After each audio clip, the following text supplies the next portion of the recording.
belakang. Langsung aja. Langsung aja.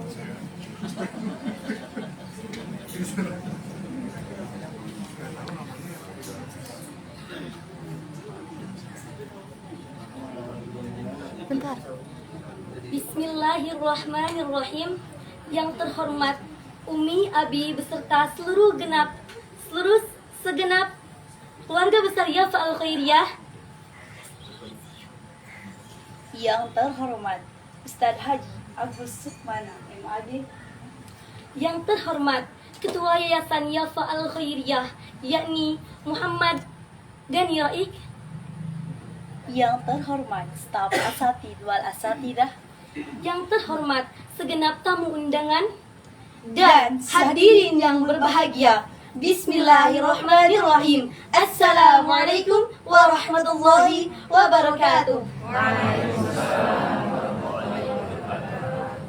Innal hamdalillah nahmaduhu wa nasta'inuhu wa nastaghfiruh wa na'udzu billahi min shururi anfusina wa min sayyiati a'malina. May yahdihillahu fala mudilla lahu wa may yudlil fala hadiyalah. Asyhadu an la ilaha illallah wa asyhadu anna Muhammadan 'abduhu wa rasuluhu alladzi la nabiyya ba'da. Pertama-tama, marilah kita panjatkan puja serta puji syukur kita kepada Allah Subhanahu wa taala yang telah memberikan kita nikmat iman, ihsan juga Islam, yaitu nikmat yang tiada tandingannya, sehingga kita dapat berkumpul di satu atap, satu rumah, satu tujuan dalam acara pembukaan Parade Tausiah Bandung 30 Desember 2021 sampai 1 Januari 2022 Masehi. dibuka. Takbir, Allahu Akbar. takbir, Allahu Akbar. takbir. Salawat berbina salam. Salawat berbina salam semoga selalu tercurah limpahkan kepada junjungan kita, yakni Habibana wa Syafi'ana wa Maulana Muhammadan Sallallahu alaihi wasallam. yang mana telah membawa kita dari zaman kegelapan menuju zaman yang terang benderang, dari zaman jahiliyah menuju zaman Islamiyah. Alhamdulillah. Bukan sekedar nama, Tetapi ini merupakan lahan perjuangan bagi kita. walau baru 2 tahun lamanya ia berkiprah, Keikhlasan, kesederhanaan, berdikari, ukhuwah Islamiyah. kebebasan merupakan kunci kehidupan kita. Sepi tempat ini bagi para pencinta damai, Tetapi besar artinya bagi para pencinta damai. bukan tempat untuk mencari kesenangan yang menggugah jiwa, Tetapi ini tempat untuk berjuang dan bertakwa. bukan tempat untuk mencari keuntungan harta benda, Tetapi inilah tempat untuk berkhidmah ke hadapan agama, nusa, dan bangsa. Inilah dia, Yayasan Afadi Vivi Al-Khairiyah, yang tak akan pernah menyerah sebelum mencoba. yang tak pernah mencoba untuk menyerah, Dalam mencetak kader-kader perjuangan yang siap menjadi kilar-kilar ganda terdepan, membina bangsa mempertahankan peradaban. demi menyongsong masa depan yang cemerlang. Yafa is career education station that is more concerned is education and teaching to kid the generation of Yafa Al-Khairiyah by sincerity, simplicity, and Islami of Yafa Al-Khairiyah freedom. Disinilah tempat disatukannya ras Suku bangsa dan bahasa dalam satu peradaban. Langkah demi langkah terus berjalan untuk menggapai jutaan harapan dan tujuan. Di Yafa Al-Khairiyah menghasilkan kader-kader pemimpin yang mampu menonjolkan dalam setiap pergerakan, terkemuka dalam bidang kehidupan. melukis dalam setiap kegiatan, Kami tidak akan pernah berhenti akan terus berlari mengejar mimpi, memandang jauh nan tinggi, mewarnai dunia dengan inovasi perjuangan yang suci. karena kami siap menjadi kader terdepan Bagi umat dan bangsa, dan kami siap menggerakkan Giro Islamiyah, satu jiwa, satu raga, satu hati, untuk mewujudkan cita-cita yang mulia. Tujuan kami dalam mengadakan acara ini mempererat tali silaturahmi, menyebarluaskan dakwah Islami evaluasi diri dalam menghadapi tahun mendatang dengan dalam berintrospeksi acara untuk acara yang pertama, yaitu pembukaan. Marilah kita buka acara pada malam hari ini dengan membacakan Al-Basmalah. Bismillahirrahmanirrahim. Acara yang kedua yaitu Gema Kalam Ilahi yang insyaallah akan dilantunkan oleh Al-Ah Fansa. Kepadanya waktu dan tempat kami persilakan.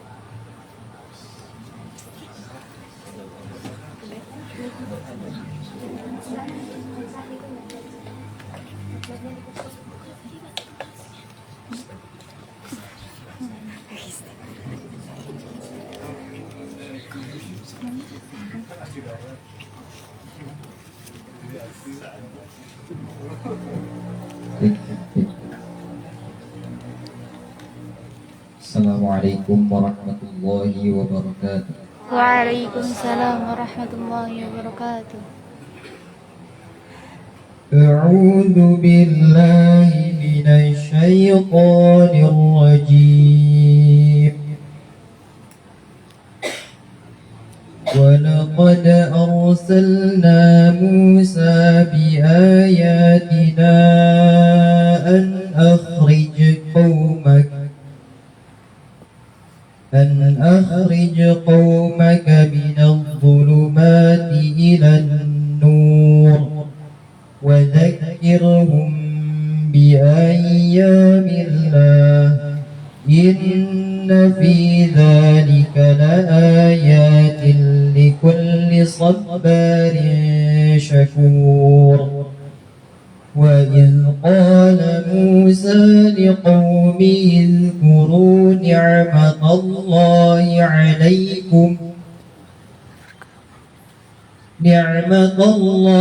عليكم إذ أنجاكم من آل فرعون يسومونكم سوء العذاب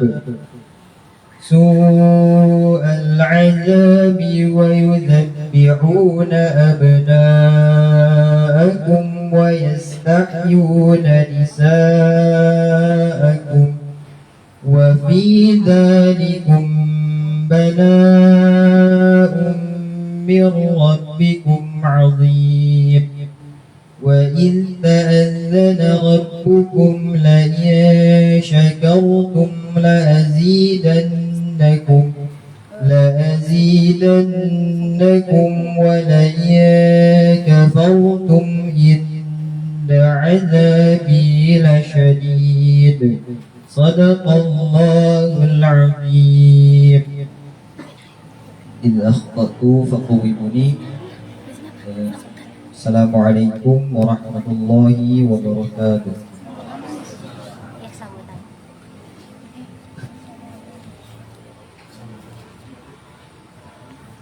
Sadaqallahul Azim. Terima kasih kepada Al-Fansa yang telah membacakan ayat suci Al-Qur'annya. Semoga dengan dibacakannya ayat Al-Qur'an tadi, acara pada malam hari ini berjalan dengan lancar dan diberkahkan oleh Allah Subhanahu wa taala. Amin. Untuk acara selanjutnya yaitu sambutan yang insya Allah akan dibawakan oleh ketua yayasan kita yakni Al-Akh Muhammad Gani Ra'i. Kepadanya waktu dan tempat kami persilahkan.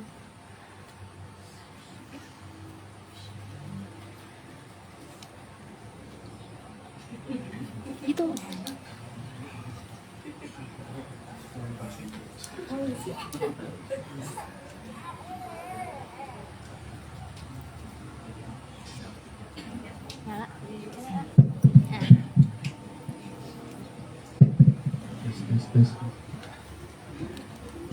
Assalamualaikum warahmatullahi wabarakatuh. Waalaikumsalam warahmatullahi wabarakatuh. A'udzu billahi minasyaitonir rajim. Bismillahirrahmanirrahim. Rabbi shrah li sadri wa yassir li amri wahlul 'uqdatam min lisani yafqahu qawli. Alhamdulillahirabbil alamin. Segala puji bagi Allah Subhanahu wa taala karena dengan rahmatnya kita bisa berkumpul di sini bersama, karena dengan izinnya kita bisa duduk bersama untuk mengikuti kajian Ustaz Agus. Mungkin singkat saja ada beberapa poin yang ingin kita renungi bersama. Bahwasanya sebelum kita memulai acara ini, mari kita hadirkan perasaan bahwasanya kita dimanapun kita berada, termasuk di sini, detik ini, jam ini, hari ini, kita tidak pernah lepas dari pengawasan Allah Subhanahu wa Ta'ala.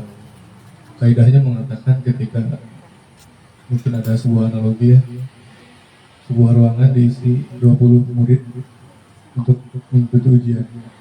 Kemudian di dalam ruangan tersebut ada 20 pengawas. Jadi kurang lebih mungkin satu orang murid pengawasnya satu. Mungkin kita bisa tergambar oleh kita bahwasanya tidak mungkin seorang murid yang sedang melaksanakan ujian sedang diawasi tidak serius dalam melaksanakan ujian. Maka dari itu kita pun sama. Ketika kita mengatakan asyhadu an la ilaha illallah, maka kita pun harus konsekuensi bahwasanya kita sudah mengakui kita siap menjadi hamba Allah Subhanahu wa Ta'ala, yang dalam menjalani kehidupannya kita sedang dilihat olehnya, sedang didengar olehnya. Maka dari itu apapun yang kita lakukan, apapun yang kita bicarakan, mari kita rasakan bersama bahwasanya Allah sedang melihat kita. Sama halnya pada saat detik ini pun Allah sedang melihat kita, sedang mendengarkan kita. Makanya malu mungkin ketika Allah sedang melihat kita. Rabbul Izzati Amma Yasifun, Allah melihat kita, memperhatikan kita. Kalau misalnya kita tidak menjaga sikap kita, ya gitu lah. Nah, kemudian mungkin untuk selanjutnya ada beberapa rundown acara yang ingin, alhamdulillah, mungkin bisa kita lihat bersama ya di selanjutnya. Alhamdulillah, insyaallah di tanggal 30 Desember 2021 ini sampai 1 Januari 2022 dengan jam yang sama kita akan alhamdulillah melaksanakan kajian atau tausiah secara serentak.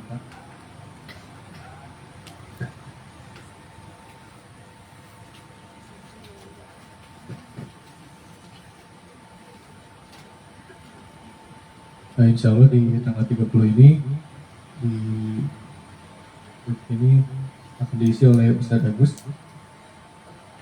dan untuk besok dan untuk tanggal 31 dari zuhur kita ada acara khotaman, dan ya kemudian di tanggal 1 di jam 9 sampai zuhur kita akan diisi oleh kajiannya akan diisi oleh Ustadz Ridwan, insyaallah.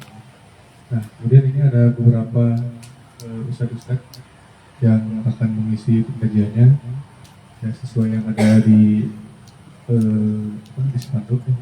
Pertama itu Ustadz Haji Agus Sukmana, kedua Ustadz Ridwan Santoso As-Siddiq dengan tema realisasi tauhid dalam kehidupan manusia. Yang ketiga ada Ustadz Yofi Firmansyah dengan tema membumikan sholawat. Yang keempat ada Tika Nurul Apriyanti, ini insyaallah trainer ISQ dari Ari Ginanjar, yang temanya itu Amazing Adab for Amazing You. Yang terakhir ada Ustadz Abdul Syakur dengan tema hidup mulia bersama Al-Quran. Ya, semoga kita bisa insyaallah sama-sama mengikuti rundown acaranya. Mungkin itu saja yang bisa saya sampaikan. Kembali lagi, mari kita bersama untuk merasakan bahwasanya kita ini sedang memperhatikan Allah, tidak pernah luput dari pengawasan Allah, karena kita ingin menjadi hamba yang ikhlas. Ketika kita melakukan sebuah kebaikan, tadi saya jelas ya, tanpa diiringi nama Allah, minimal Bismillahirrahmanirrahim, maka sebuah kegiatan tersebut apapun itu bentuknya tidak akan bernilai pahala. Jadi ketika kita cuci piring, tidak ingat Allah, tidak mengucapkan bismillah, tidak ada pahalanya. Tapi ketika kita cuci piring, cuci motor ya, apalagi motor saya gitu misalnya, barangkali ada yang menyuciin gitu. Itu ibadah banget lah insya Allah. Ya. Insya Allah. Nah, jadi ya, kemudian ketika kita merasa ketika kita sudah menjadikan seluruh aspek kehidupan kita dari memakai baju, bangun tidur sampai tidur kembali diniatkan untuk ibadah kepada Allah Subhanahu wa taala, maka insya Allah dalam keadaan apapun kita akan mati dalam keadaan husnul khotimah. Amin. Mau mati husnul khotimah? Oh, iya. Ada yang mau meninggal saat sujud? Boleh angkat tangannya? Meninggal saat sujud? Oh, pada mau ya? Meninggal saat sujud dong. Lagi sholat, kemudian sujud, tiba-tiba ya Tuhan langsung mutmainah. Insya Allah mau ya meninggal sesuai dengan kebiasaan gitu. Meninggal saat sujud, aduh insya Allah. Kalau misalnya mau ntar aja subuh ya.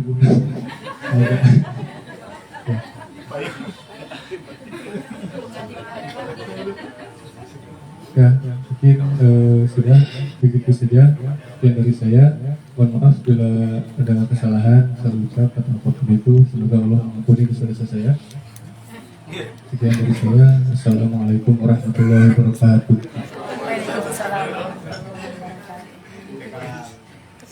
Terima kasih kepada Agani yang telah membawakan sambutannya.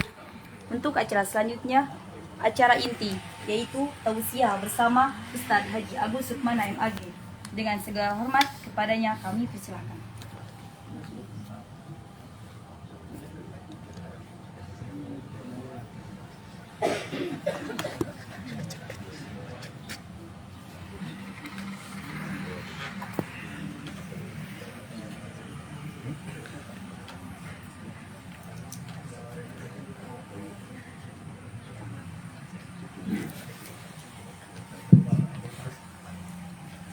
Bismillahirrahmanirrahim. Assalamualaikum warahmatullahi wabarakatuh. Waalaikumsalam. Innal hamdalillah nahmaduhu wa nasta'inuhu wa nastaghfiruh wa na'udzu billahi min syururi anfusina wa sayyiati a'malina. May yahdihillahu fala mudilla lahu wa may yudlilhu fala hadiya lahu. Asyhadu an la ilaha illallah wahdahu la syarika lah wa asyhadu anna Muhammadan abduhu wa rasuluhu alladzi la nabiyya ba'dah. Rabbi shrah li sadri wa yassir li amri wa hlul 'uqdatam min lisani yafqahu qawli. Allahumma anfa'na bima 'allamtana wa 'allimna ma yanfa'una wa zidna 'ilman wa fahma. Allahumma ij'al ijtima'ana hadza ijtima'an marhuma waj'al tafarruqana min ba'dihi tafarruqan ma'suma. Bismillahilladzi la yadurru ma'asmihi syai'un fil ardi wa la fis sama' wa huwas sami'ul 'alim. Amin ya Allah ya Rabbal Alamin. Yang saya hormati Ketua Yayasan Yafa Al-Khairiyah serta jajaran, yang saya hormati Sohibul Mafasid Pak Haji sekeluarga, Bapak DKM beserta jajaran, serta santriwan santriwati tahfidz Quran serta jamaah sekalian yang hadir. Alhamdulillah, di malam hari ini sungguh sangat berbahagia bisa berkumpul bersama dalam rangka parade tausiah yang ini luar biasa. 2 tahun ya, 2021-2022 ini luar biasa. Mudah-mudahan ini menjadi langkah yang luar biasa pula, bermuhasabah setahun ke belakang dan merencanakan 1 tahun ke depan. Kan orang hebat itu yang bisa membaca sejarah sebagai modal untuk mengukir sejarah, itu katanya. Jadi siapa yang pandai membaca sejarah, dia berpeluang mengukir sejarah ke depan. Makanya mudah-mudahan ini menjadi momentum membaca diri setahun ke belakang dan merencanakan paling tidak setahun ke depan. Mudah-mudahan. Alhamdulillah saya sendiri diberikan kehormatan yang luar biasa untuk bersama pada acara perdana dalam rangka memberikan tausiah dengan tema ini luar biasa, tema lagi mensyukuri nikmat Allah dengan menjauhi ghibah. Biasa nama bersyukur nikmat Allah teh dengan menjitoma, ya mah syukur nate menjauhi ghibah. Ini luar biasa ya, temanya luar biasa. Saudara-saudaraku, kalau kita bicara syukur, ini tidak terlepas dari dua tipe manusia yang diabadikan oleh Allah dalam Al-Quran. Pertama ada dulu namanya Korun. Tahu kan Korun? Tahu. Korun, saha Korun teh? Dewe asuh hari itu. Korun itu orang yang kaya raya yang hidup di zaman Nabi Musa alaihissalam, termasuk jajaran dari orang-orang pembesar dari Fir'aun. Itu Korun teh. Jadi Korun itu asalnya miskin, minta didoakan oleh Nabi Musa. Karena Korun itu orang baik, orang soleh, orang pintar, masih sepupuan dengan Nabi Musa, tapi miskin. Dia minta didoakan kepada Nabi Musa, didoakanlah jadi orang kaya, luar biasa. Tapi sayang kekayaannya itulah yang menjadikan dia celaka. Korun itu orang kaya. Sahabat Ibnu Abbas mengatakan kunci gudangnya aja yang ratusan bahkan ribuan itu bisa diangkut oleh 40 pemuda yang kuat. Kuncina itu teh sanes isi gudang, kuncina wungkul kaangkut upami ku 40 pemuda anu pedas, anu kuat. Riwayat lain mengatakan diangkut oleh 60 meledai. Itu kuncinya saja. Isi gudang nanti emas, bayangkan. Kunci wae kaangkut ku 60 meledai, 40 orang pemuda yang kuat. Berarti kuseueurna itu harta. Korun itu orang pinter. Dia paham kitab Taurat. Dia itu termasuk pendakwah Taurat selain Musa dan Harun. Jadi kabayang pinter katanya. Korun itu orang ganteng. Umatnya memberikan gelar Munawir. Munawir itu ada mengatakan karena penampilannya harismatik, ganteng, luar biasa. Munawir artinya mencorong. Kalau misal orang Sunda mah hade gogok, hade tagok, hasaji, hade sorot, hade sarat. Jadi mentang disebut. Pokoknya masaki we korun. Ayatnya menyebutkan Munawir itu karena suaranya sangat merdu ketika membacakan kitab Taurat. Jadi singkat cerita, Korun mah masaki nya beunghar, nya pinter, raja, termasuk orang kaya. Tapi kenapa Korun dijadikan contoh orang yang celaka karena kekayaan? Ternyata rahasianya Korun itu tidak pandai bersyukur. Ketika umatnya mengatakan ya Korun la tafrah innallaha la yuhibbul farihin, Korun jangan sombong, Allah tidak suka orang sombong. Gimana Korun menjawab? Kata Korun, innama utituhu ala ilmin indi, ieu mah menang ilmu kuring. Jawaban ini mah dapat usaha sendiri, tidak merasa itu titipan dari Allah. Maka itulah yang menjadikan Korun celaka dunia dan akhirat, ditenggelamkan dengan hartanya dalam kejadian gempa dan longsor yang luar biasa. Sampai hari ini pada nyari kan harta Karun. Tapi soal usaha alamat jangan harta karun ke Bogor. Baru kan Korun pernah ke Bogor, dauh caritanya jika Bogor Korun. Sampai sehari cari harta karun.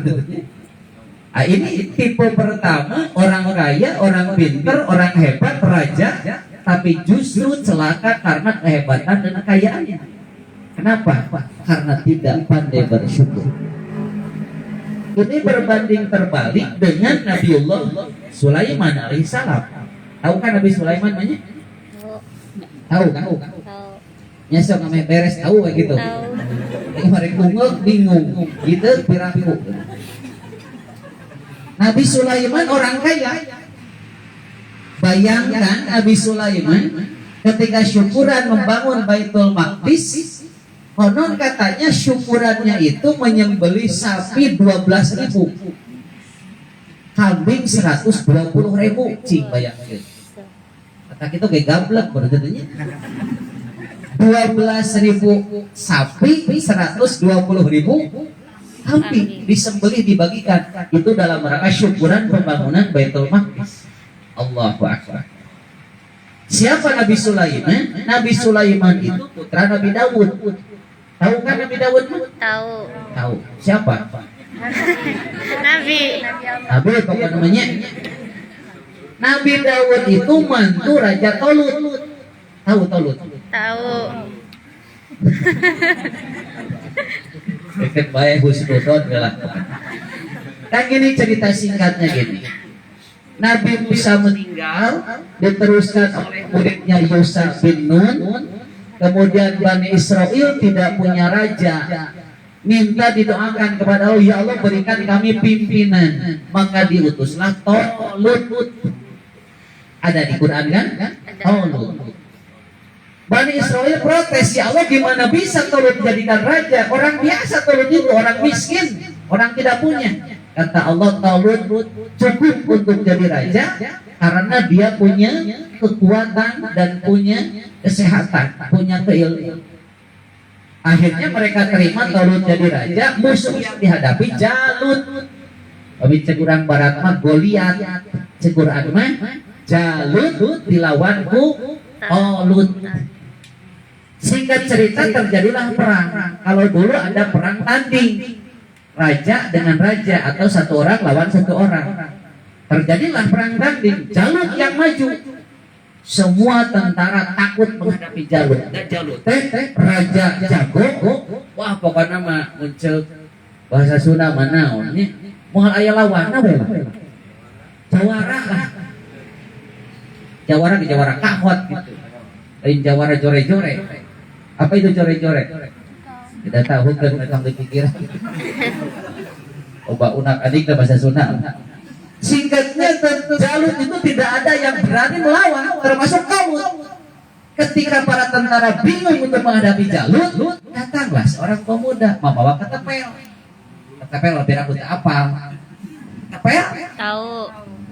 Datanglah, wahai Tuan Raja, kalau diizinkan biar saya menghadapi Jalut, disenserikan ku sararea. Hari maneh cenah raja itu oke. Tuh, terlatih ada yang berani. Iya, seorang pemuda biasa, profesinya tukang ngangon domba, senjatanya ketepel.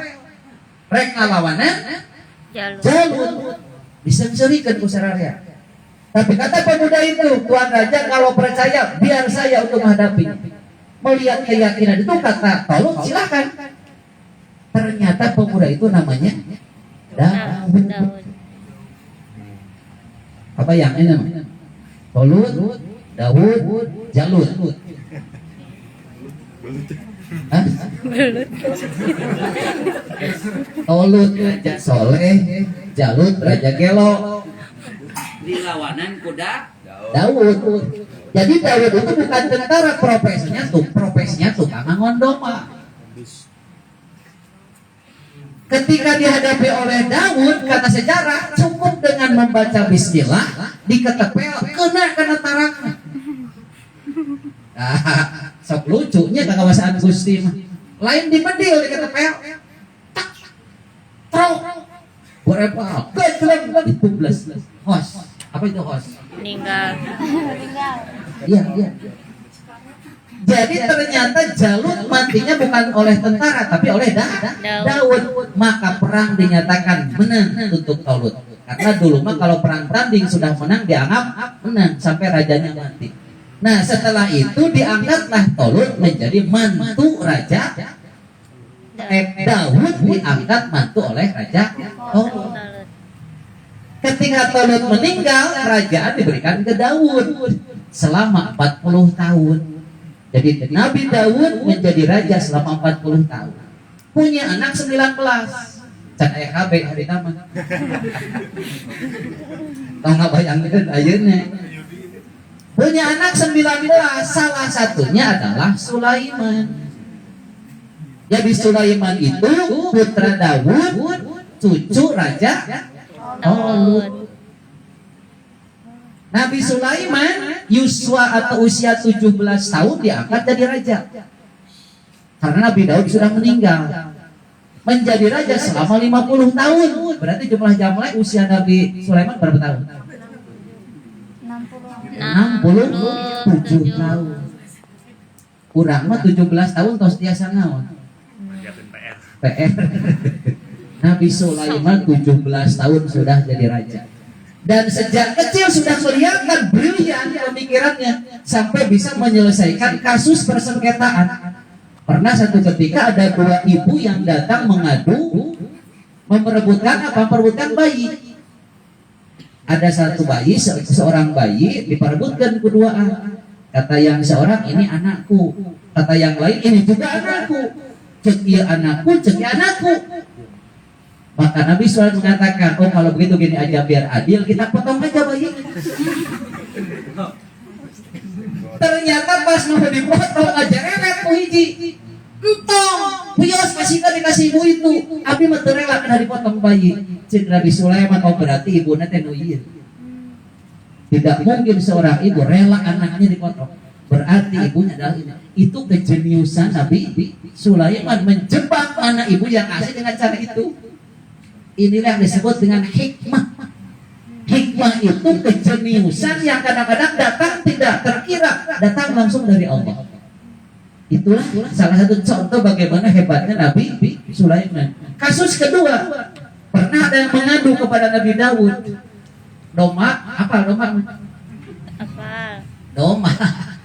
Di Angon ngaranya ke kebun batu. Ternyata rusak sakebana teh, yang punya kebun ngadu. Ini kami rugi. Kata Nabi Daud, udah domanya menjadi milik yang punya kebun. Kata Nabi Sulaiman, gak adil Pak. Gak adil gimana? Gini aja, domanya kasihkan kepada yang punya kebun, biar dialah dulu susunya. Sesudah terganti kerugiannya, maka domba kembalikan kepada yang punya. Baru adil. Kata Nabi Daud, betul. Itu kehebatan Nabi Sulaiman. Jadi sejak kecil sudah kelihatan hebatnya Nabi Sulaiman. Maka usia 17 tahun diangkat jadi raja, usia 67 tahun meninggal ketika beliau sedang mengawasi tentara yang lagi kerja. Tidak ada yang tahu sudah keropos itu apa? Tongkatnya. Sehingga yang mengatakan urusan goib jangankan manusia, jin pun tidak tahu. Jin teh goib, tapi tidak tahu Nabi Sulaiman meninggal, padahal kelihatan oleh semua. Itulah rahasia goib. Nah, Nabi Sulaiman itulah yang dijadikan contoh oleh Allah, sukses dunia, sukses akhirat, kaya luar biasa, raja, pinter, Allah jangan tanya. Jangankan bahasa manusia, bahasa jin ngerti, bahasa manuk apal, bahasa siram. Wah, bahasa siram apal. Pernah satu kasus, 2 kasus malahan. Satu kali tentaranya mau berangkat perang, lewat gerombolan siram, semut siram, sing horeng, siram dan cina lalang karakan. Apa itu lalang karakan? Kaki ke atas, ternyata didengerin oleh Nabi Sulaiman, eta sireum teh keur ngadua minta hujan. Kata Nabi Sulaiman, udah pulang aja, biar kami bagian yang berdoa untuk minta hujan. Sampai ada yang berkomentar, jangankan manusia, semut pun punya naluri bahwa Tuhan itu di atas. Karena pas dia berdoa, berbalik ke Nangkara. Kurang betul Gunung Nangkara, cukup. Ini kehebatan Nabi Sulaiman paham bahasa semut. Kejadian kedua, Nabi Sulaiman sama mau berangkat perang. Ternyata ketika di jalan ada saluran sirem semut. Eta ketua atau ketua apa nyai siremnya? Presiden gitu. Komandan raja lah. Raja Sirah mengatakan begini, wahai saudara-saudaraku, segera masuk rumah masing-masing. Sebentar lagi Sulaiman dan tentara akan lewat. Jangan-jangan Sulaiman akan menginjak kita tanpa sadar. Mendengar kata-kata Raja Sirah, Nabi Sulaiman tersenyum. Tersenyum, Pak, diabadikan oleh Allah dalam surat An-Naml ayat 19. An-Naml 19 kan? Ya. Iya, yang itu ya. Iya, yang itu. A'udzubillahi minasyaitonirrajim. Bismillahirrahmanirrahim. Fatabassama dhahikan min qawliha wa qala rabbi auzi'ni an ashkura ni'mataka allati an'amta 'alayya wa 'ala walidayya wa an amala sholihan tarda wa adkhilni bi rahmatika fi ibadikas sholihin. Inilah doa Nabi Sulaiman. Ketika mendengar bahasa semut, dia paham, dia senyum, bersyukur kepada Allah, berdoa kepada Allah. Fatabassama dhahika, dia tersenyum. Lalu berkatakan Rabbi, wahai Tuhanku, auzi'ni, mampukan aku an ashkura. Catat. An ashkura. Mampukan aku untuk bersyukur. Kenapa? Danu susah mah sanes nikmat mah, tapi syukuran nikmat mah semua makhluk akan kebahagiaan. Yakinlah. Yang namanya nikmat semua makhluk, jangankan manusia, seluruh makhluk punya jatah nikmat mah. Yang susah kebahagiaan mah syukur. Maka doa Nabi Sulaiman bukan minta nikmat, bukan minta rizki, tapi minta dimampukan an ashkura, untuk mampu bersyukur. Dakorut ke kurang kumaha beunghar, tapi cilaka alatan teu bisa syukur. Maka di sini poinnya bahwa syukur menjadi modal sukses dunia akhirat. Rizki belum tentu dunia akhirat, pangkat belum tentu dunia akhirat. Tapi kalau rizki, pangkat, jabatan diakhiri dengan syukur, baru sampai akhirat. Maka kuncinya adalah Syukur.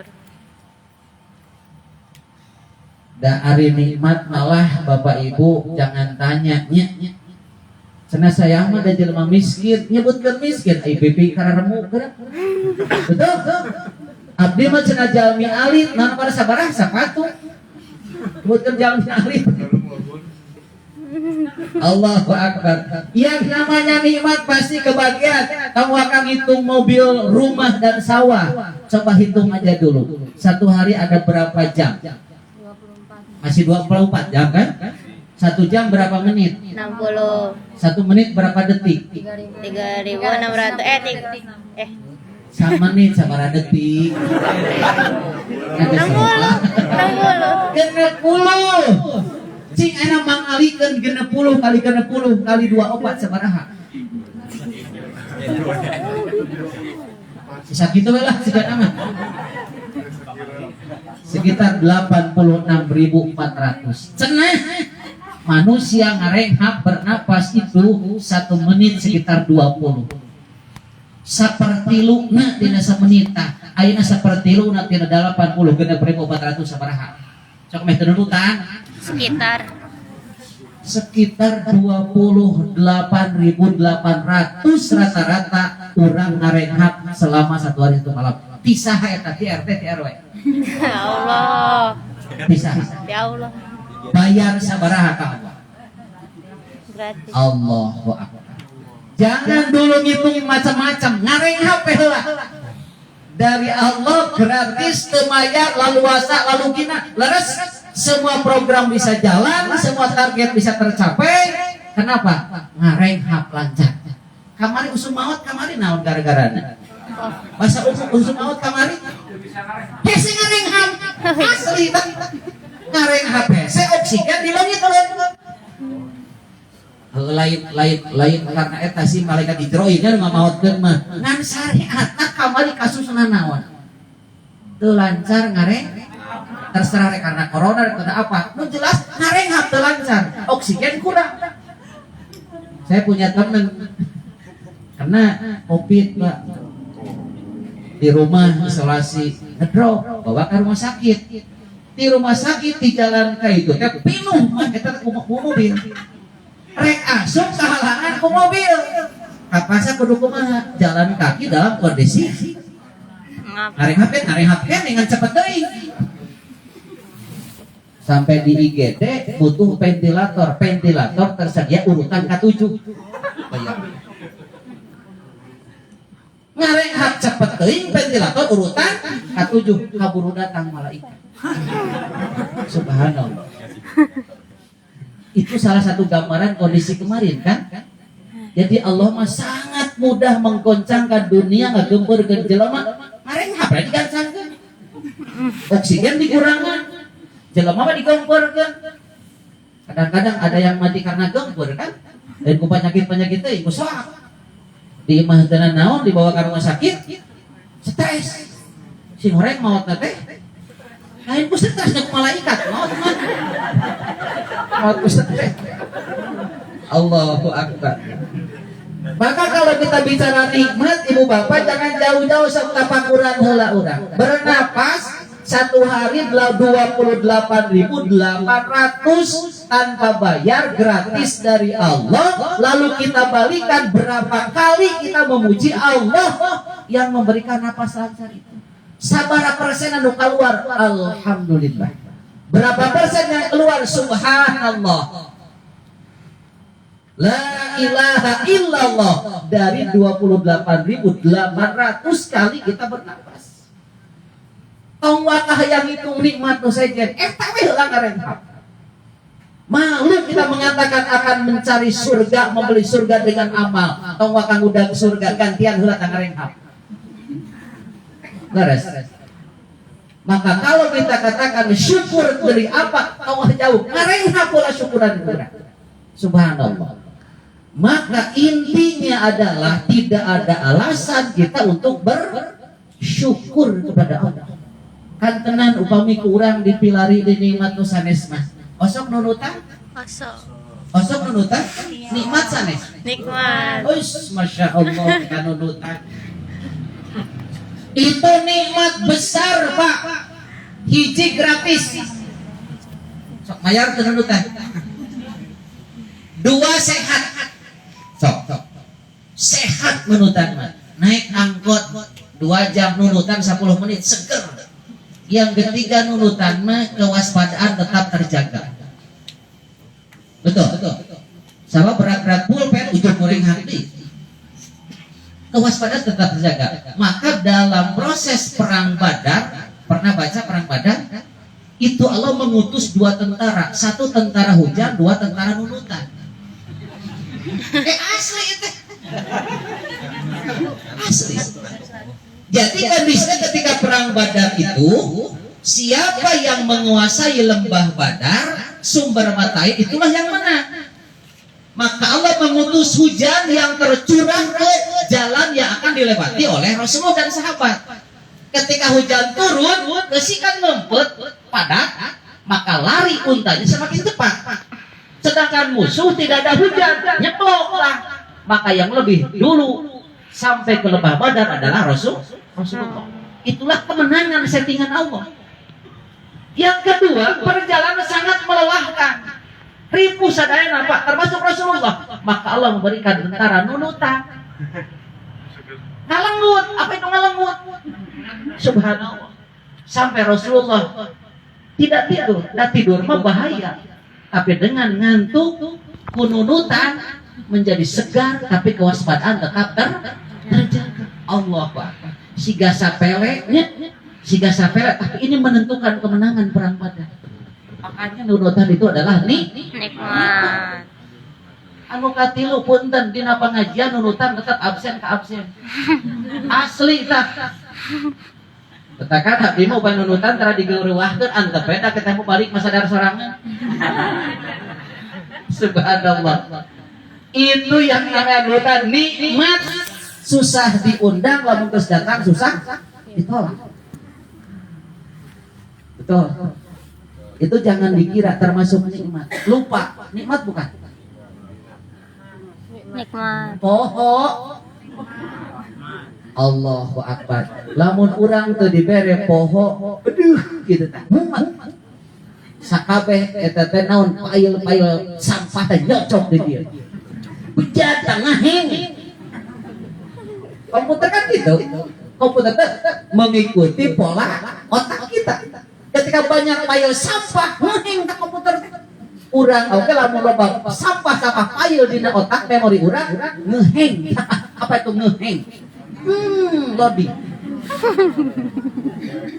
Tapi Allah dengan kasih sayangnya subhanallah, tanpa berdoa, tanpa diminta, disetting, pail-pail sampah otomatis hilang dengan sendiri. Maka seger. Bayangkan lamun urang teu poho-poho boga hutang saumur-umur, inget weh. Leres.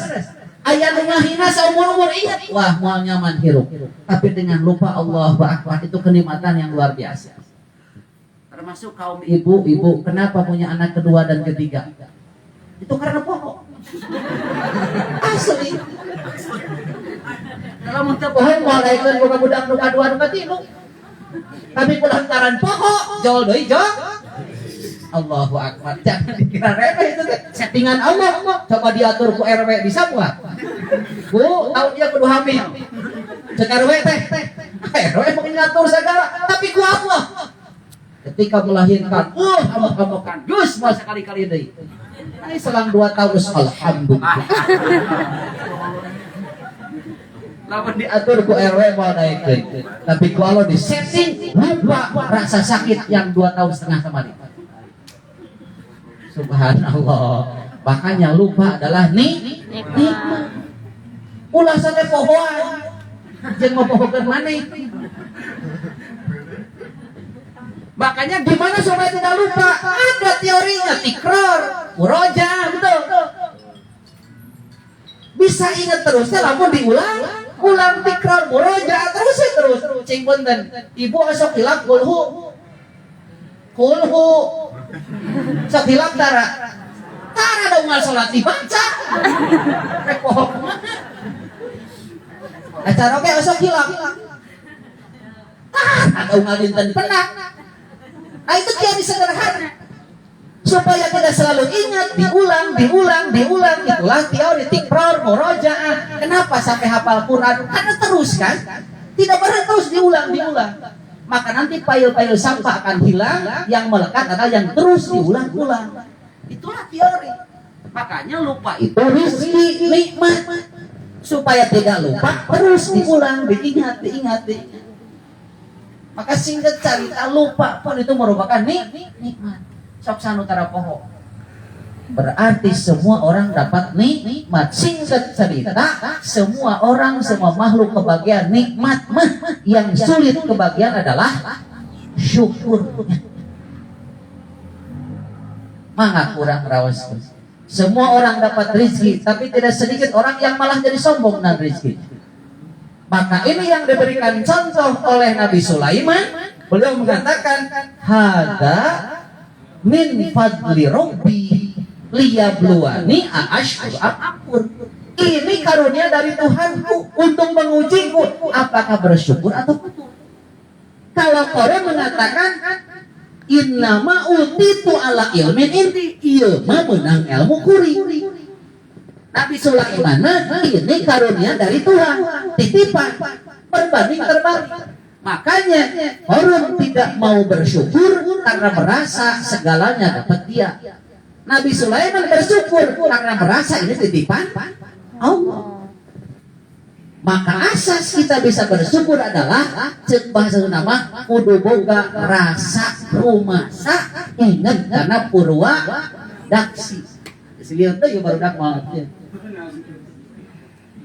Boga rasa rumasa yang iya teh titipan ti Allah, itu modal bisa bersyukur.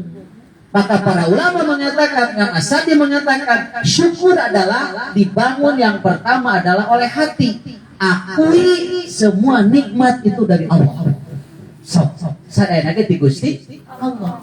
Tapi dalam doa Nabi Sulaiman tadi, Rabbi auzi'ni an ashkura ni'mataka.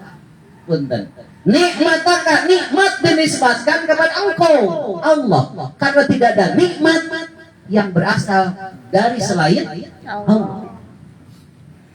Maka lihat kita dalam ayat yang lain, dalam surat Luqman misalnya, anishkurli wali walidaika, bersyukurlah kepadaku dan kepada ibu bapakmu.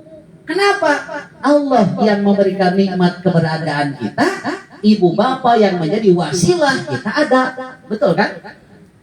Maka syukur yang diperintahkan oleh Allah dalam ayat itu dua. Syukur kepada Allah, syukur kepada ibu bapak. Karena Allah yang memberikan nikmat kita jadi ada, orang tua yang menjadi wasilah kita jadi ada. Nabi Sulaiman sangat menyadari itu, maka doanya nikmatakallati an'amta alayya wa ala walidayya.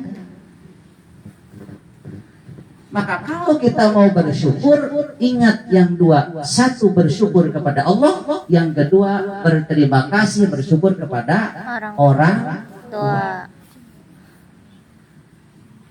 Wah, kalau kita bahas dengan orang tua panjang lagi nih teh. Apalagi orang tua lebih fokus, lebih mengerucut kepada ibu. Kemarin tanggal 22 Desember kan hari apa? Hari Ibu. Hari Ibu ya? Hari Ibu. Rasulullah didatangi sahabat, ya Rasulullah, kepada siapa aku harus berbuat baik? Kata Rasulullah, kepada ibumu. Lalu siapa lagi? Ibumu. Lalu siapa lagi? Ibumu. Siapa lagi? Ayahmu. Berarti ibu, baru Ayah. Ibu, bapak. Berarti ibunya seberiji? 3. Tilu, bapaknya? 1. Dan itu kakek pilih lepat. Ibu, bapak. Berarti ibu teh? Hari bapak? Jadi bapak hiji teh ibu nama? Yang lagi lepat. Kasa ya Rasulullah, ibumu, siapa lagi? Ibumu, siapa lagi? Ibumu, siapa lagi? Ayahmu. Ibu, ayah. Setuju kan? Kita hadis, biar aku nggak bohong. Betul kan? Tapi ternyata ibu subhanallah, ternyata berbakti kepada ibu 3/4, kepada ayah 1/4, itu berdampak kepada ternyata kasih sayang pun katanya dari ibu itu melebihi dari ayah. Doa diijabahnya pun ibu melebihi ayah. Kesuksesan seseorang itu lebih banyak dominan dari doa ibu katanya daripada dari ayah. Ini mah penelitian kecil-kecilan, saya suka melihat ada orang sukses, diteliti dilihat, oh ternyata di balik itu ibunya yang luar biasa soleh. Ada seorang sukses, kenapa? Oh cenah ada ibu nage, eta mah terlalu pas sajadah janari teh. Nusa urang deui ibu nage teu boleh nyenen kemis. Ternyata rata-rata di balik kesuksesan seorang adalah kesolehan seorang ibu. Doa dari ibu. Maka wajar ketika Rasulullah menyampaikan ibumu baru Ayahmu. banyaklah contoh yang membuktikan. Pernah kan di 2011 katanya, 2011 bulan Oktober terjadi kan gempa dahsyat di Jepang katanya. Ternyata yang menarik ada kisah setelah terjadi gempa, para petugas mencari korban. Di bawah reruntuhan rumah kelihatan ada sosok seorang ibu muda yang menelungkup seperti mendekap gitu, jongkok, ternyata sudah meninggal. Tapi yang menarik di ruang kosong dekapan dia ternyata ada bayi lagi tidur lelap. Padahal ibunya sudah meninggal. Ketika diambil bayinya ternyata di balik selimutnya itu ada HP yang layarnya masih aktif. Di sana tertulis di HP itu, nah kalau kamu hidup harus tahu ibu sayang kamu.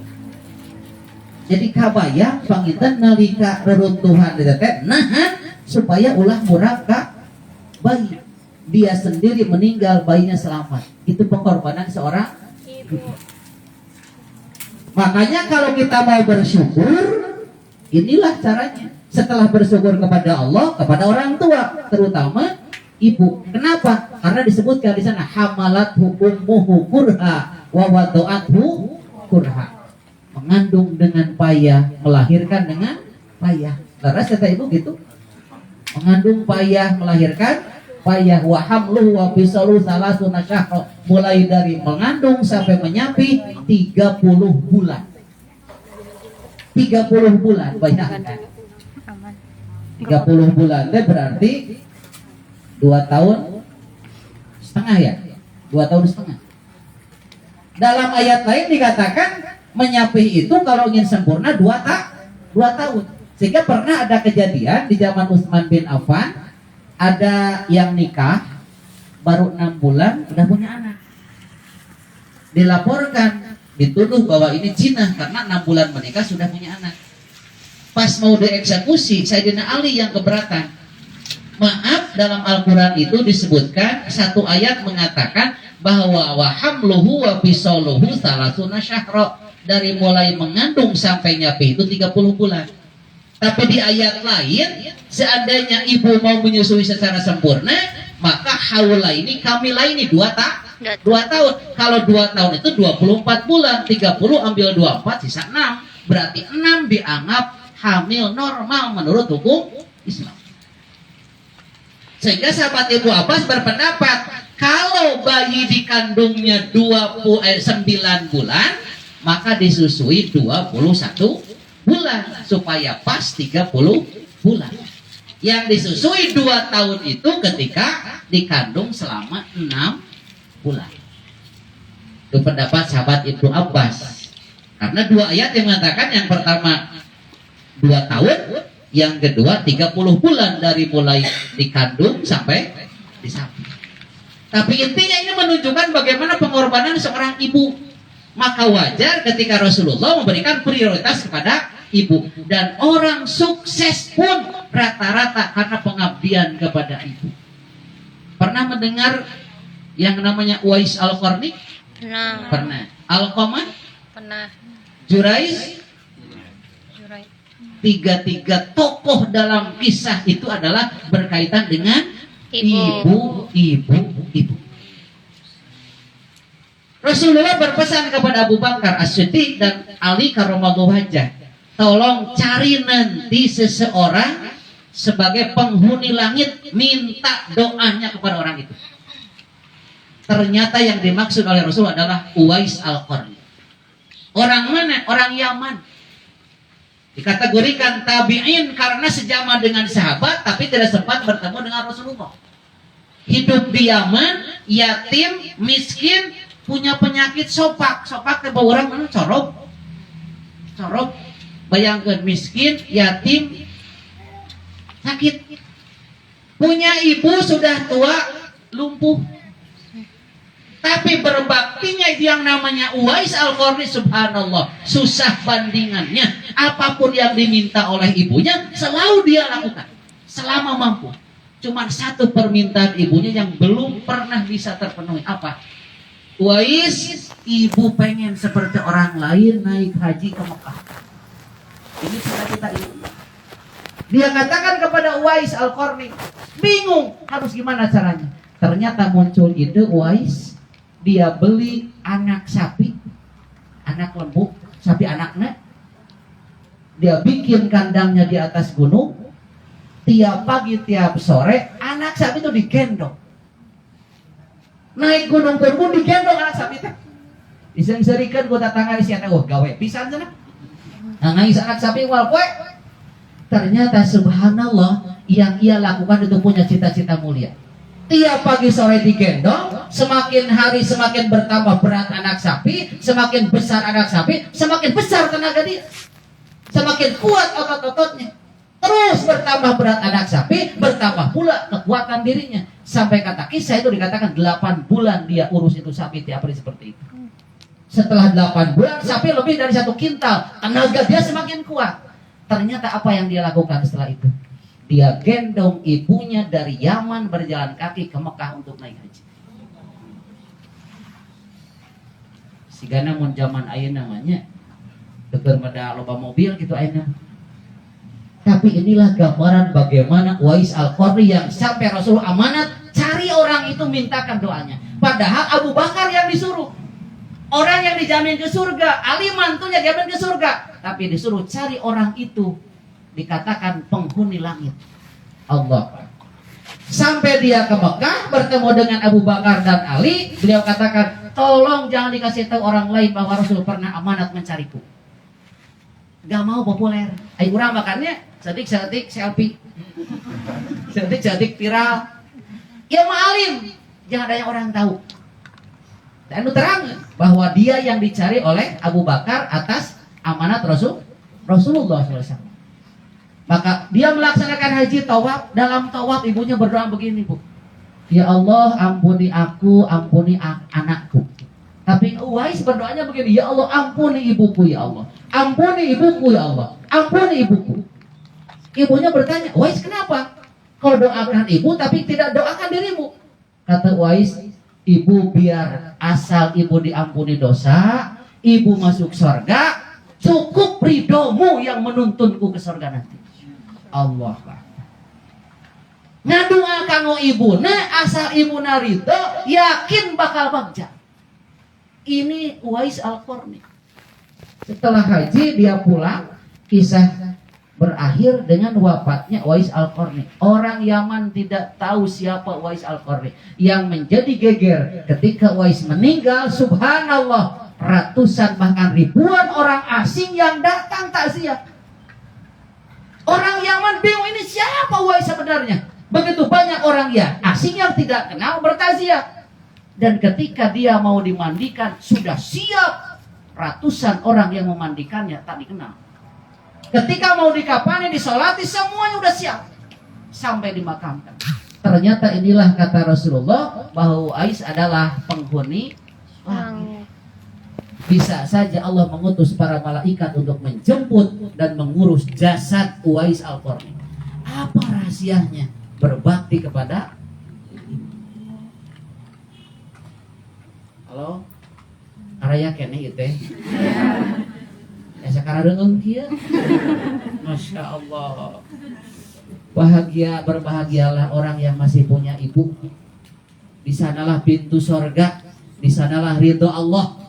Sampai-sampai Alqamah yang ahli ibadah, pejuang fisabilillah, tersendat kematiannya, susah ditalkin karena apa? Pernah menyakiti hati ibu. Imam Ibnu Hajar yang menceritakan ini ya, supaya jadi pelajaran saja. Ternyata ketika dia mau meninggal, Alqamah susah meninggal, tidak bisa ditalkin, dituntun untuk mengucapkan la ilaha illallah. Sayyidina Ali laporan kepada Rasulullah, ya Rasulullah, ini Alqamah gimana? Susah meninggal, susah dituntun untuk talqin. Kata Rasulullah, coba cek barangkali masih punya ibu. Jadi Rasulullah langsung cek kalau masih punya ibu.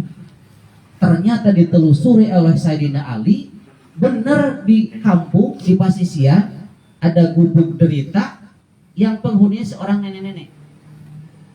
Didatangi oleh Sayyidina Ali, ibu, benarkah ibu punya anak namanya Alqamah? Kata ibu itu, aku tidak pernah punya anak namanya Alqamah. Ibu, sekali lagi aku tanya, benar gak? Kata tetangga semuanya mengatakan ibu punya anak namanya Alqamah, sekarang lagi sakaratul maut. Kalau tidak ibu, ampuni, tidak bisa meninggal dengan husnul khotimah. Anger bu si ibu teh, pernah rahet mana tapi kata ridho ka terus terang, bener teh. Baru terus terang, betul. Saya pernah mengandung yang namanya Alqamah 9 bulan. Saya pernah mengurus Alqamah sampai dia dewasa. Cuman sayang ketika dia punya istri, dia lebih sayang kepada istrinya daripada kepada aku. Catat ibu, catat, Alqamah itu orang baik, Alqamah itu sayang ke saya, kata ibunya teh. Tapi ketika sudah punya istri, istrinya tidak sayang kepadaku, Alqamah lebih memilih sayang kepada istrinya. Ternyata satu saat dia beli hadiah 2, 1 buat ibunya, 1 buat istrinya. Hadiah untuk istrinya diberikan ke ibunya, salah masihkeun. Ari ke ibuna berdapuran kampungnya, nu biasa we ti mall ti emper. Ai kamu istri da apal mode nu hurung herang. Lepat masihkeun. Pas dipasihkeun ka ibuna dirawu di pangku, alhamdulillah ya Allah. Alqamah ternyata masih ingat kepadaku, masih sayang kepada aku, kasih hadiah begitu bagus. Ngan itu istrinya nu ngamuk. Kapaksa bu hadiah tadi lirongkeun cenah. Ditukar ke ibunya. Ibunya tidak enak, nggak ngomong, cuman keluar air mata saja. Celaka cimata nu keluar, nu teu ridho Allah. Sampai keluar kata-kata, aku tidak ridho dengan Alqamah. Sakitu-kituna yang menyendat Alqamah susah ditalkin, susah melepaskan nyawa. Hanya sakit seorang ibu. Pas gitu, Bu, kata Sayyidina Ali, sekarang sudah gini jadinya, tolong ampuni Alqamah. Yuk, dengan ku datang ke sana. Mugen alim, saya gak mau ke sana. Pulanglah Sayyidina Ali, laporan kepada Rasulullah. Ali segera pulang lagi, katakan kalau si ibu tidak mau datang, biar Rasul yang akan menjemput. Pulang lagi Sayyidina Ali, dikatakan seperti itu. Barulah kata ibunya, biar saya datang ke sana. Pas datang teh ibu sore tak kisah. Terus ningali putra itu masih keneh terawas. Angger moal ngahampura. Saur Rasulullah, Bu, lamun moal dihampura, biar kami bakar saja. Maka dikumpulkanlah kayu bakar, luka ngago seduka asli Rasul teh. Tapi pada akhirnya, yang namanya seorang ibu ya, pada akhirnya Rasulullah saksikan aku ridho terhadap Alqamah. Sakitu rahasia nate, subhanallah. Dituntun, ditalkin, dia bisa mengikuti, langsung melepaskan nyawa dengan husnul. Gimana kuncinya? Ridho seorang ibu. Setelah dimakamkan, Rasulullah berpidato. Kata Rasulullah, man asaro zaujatahu ala ummi. Siapa yang lebih mengutamakan istrinya sampai melupakan ibunya, subhanallah, lebih mementingkan istrinya melupakan ibunya, maka orang itu fa'alaihi laknatullah wal malaikatu wan nas ajmain. Laknat Allah, laknat malaikat, laknat manusia akan mengenai dirinya dan tidak akan diterima amal ibadahnya sampai dia mau bertobat. Fa inna ridallah fi ridal walidain wa sukhtallah fi sukhtil. Ternyata asbabul wurud hadis itu berkaitan dengan Alqamah. Ridho Allah tergantung ridho ibu bapak, dan murka Allah pun tergantung murka ibu bapak. Maka ketika kita bisa membuat ibu bapak kita ridho, insya Allah ridho Allah akan kita beri. Makanya pernah kan Rasulullah ketika naik mimbar 3 kali amin kan, turun dari mimbar ditanya ada apa ya Rasulullah. Kata Rasulullah, tadi malaikat Jibril datang berdoa 3 kali, aku aminkan 3 kali. Salah satunya adalah, kata malaikat Jibril, celakalah seseorang yang masih punya ibu bapak tapi tidak mampu masuk surga. Artinya pintu surga ada di ibu bapak, tapi dia tidak bisa membuat ibu bapak ridho sehingga surga terbuka. Dianggap orang yang celaka, rugi dunia akhirat. Inilah beberapa kisah riwayat yang menunjukkan bagaimana kita harus berbakti kepada orang tua, terutama kepada ibu. Anishkurli waliwalidayya. Subhanallah. Nah, kembali lagi kepada masalah syukur. Syukur kepada Allah, jelas ya. Syukur kepada Allah, yakini semua nikmat dari Allah. Kedua, puji Allah yang memberikan nikmat itu. Yang ketiga, gunakan nikmat itu sesuai dengan petunjuk dari Allah yang memberinya. Itu hakikat syukur. Yakini nikmat dari Allah. Kedua, katakan pujian untuk Allah yang memberikan, minimal alhamdulillah. Maka Rasulullah selamanya alhamdulillah, Pak. Kalau dapat nikmat yang manis, alhamdulillahilladzi bi ni'matihi tatimmus sholihat. Kalau ada datang yang pahit, alhamdulillahi ala kulli hal. Selamanya alhamdulillah. Ai kelas urang mah amis alhamdulillah, pahit innalillah urang mah.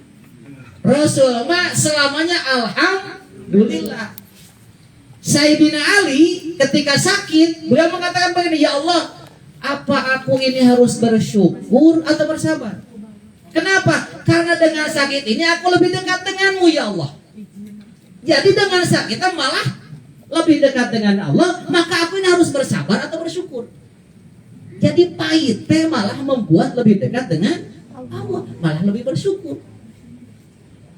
Kelas sahabat kelas Rasul mai urang mada karaos mana amis alhamdulillah, pahit mah inna lillah. Inna lillah nage bari-bari geus. Geus bari inna lillah teh. Geus bari geus lillah. Padahal subhanallah ketika Allah memberikan ujian pun sebenarnya mah di balik itu ada kebaikan. Cuman memang harus kita berproses dulu. Karena bagi Islam, bagi Allah tidak ada sesuatu pun yang merugikan kita. Pasti ada kebaikan di balik itu. Cuman prosesnya yang kita kadang-kadang tidak kuat. Contoh, punten. Ketika menanam satu tanaman, lalu tanaman itu dimakan oleh burung, dihakan ku beurit, kumasor Kangjeng Nabi. Itu akan menjadi sedekah. Coba. Kita tanam padi, geus jadi pare dihakan beurit. Kata Rasulullah jadi sedekah. Pancen hitungan matematika mah rugi. Tapi bagi Allah lebih untung. Kenapa? Karena orang tinggal nyampur kayak di akhirat, dipangbawakeun usaha. Kuburit. So, rugi mana? Aya rugi teh. Beureun saur Allah teh kieu. Ente mah lamun dibere panen di bawah heula ka imah sok hese di kaluar. Dapetin. Mending ya langsung urang tiheulakeun ku beurit. Ya tinggal nyampur di akhirat rugi teh. Lebah mana rugina? Lamun ditinggalina caang ka akhirat tapi lamun ku matematika mah maka apa urang Islam mah moal eureun melak pedah ku beurit. Moal eureun dagang pedah teu payu. Betul enggak? Kenapa? Karena segala sesuatu ada perhitungannya di akhirat. Sampai Rasulullah amanatkan, jika seandainya engkau memegang bibit benih dan tahu esok akan kiamat, tanamkan. Lamun taya untungna mustahil di orang itu. Berarti pasti ada hasilnya. Walaupun tidak di dunia, di akhirat pasti. Makanya dalam Islam tidak ada sesuatu yang merugikan kita. Allah mengatakan wa ma rabbuka bidzallamin lil abid. Allah mustahil mendolim kepada hambanya. Wa ma Allah yuridu dzulman lil alamin. Bahkan jangan mendolim, yurid saja tidak. Punya kehendak untuk dolim pun tidak Allah. Maka apapun yang kita terima sebetulnya demi kebaikan kita. Cuman memang orang prosesnya kudu kuat. Kayak lah kartos deh. Kartos deh. Jadi sakit untuk kebaikan kita, sehat untuk kebaikan kita. Sampai kata Rasulullah, ada orang yang maslahat dengan sehat. Karena kalau sakit dia jauh dari Allah. Tapi ada orang yang maslahat dengan sakit. Karena kalau sehat jauh dari Allah. Jadi sakitnya itu agar dia lebih dekat dengan Allah. Ada orang yang maslahat dengan kaya. Karena miskin jauh dari Allah. Tapi justru ada orang yang maslahat dengan miskin. Kaya sombong jauh dari Allah. Jadi miskin kaya teh demi kebaikan orang. Betul? Ya Allah nah abdi sakit wae harta teh. Justru itu yang terbaik. Dibere beunghar buat teuing teu wawuh jeung tatangga. Sok mending miskin teu wawuh jeung tatangga, mending beunghar bager. Ya heueuh. Allahu Akbar. Tapi itu kelas-kelas tinggi, Pak. Jadi segala sesuatu yang mengenai kita itulah demi kebaikan. Sampai kata Rasulullah, ada orang yang lagi semangat beramal soleh, Allah Allah tahan dulu.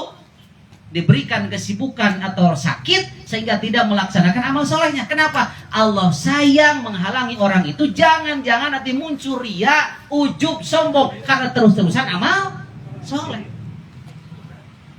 Hartos kan? Kurang lagi semangat beramal soleh, Allah berikan sakit sehingga kita tidak ngaji, tidak menuntut ilmu. Itu demi kebaikan kita. Karena Allah khawatir ketika kita terus beramal soleh, muncul ria, muncul ujub, wah gak ada kayak saya, kan hancur amalnya.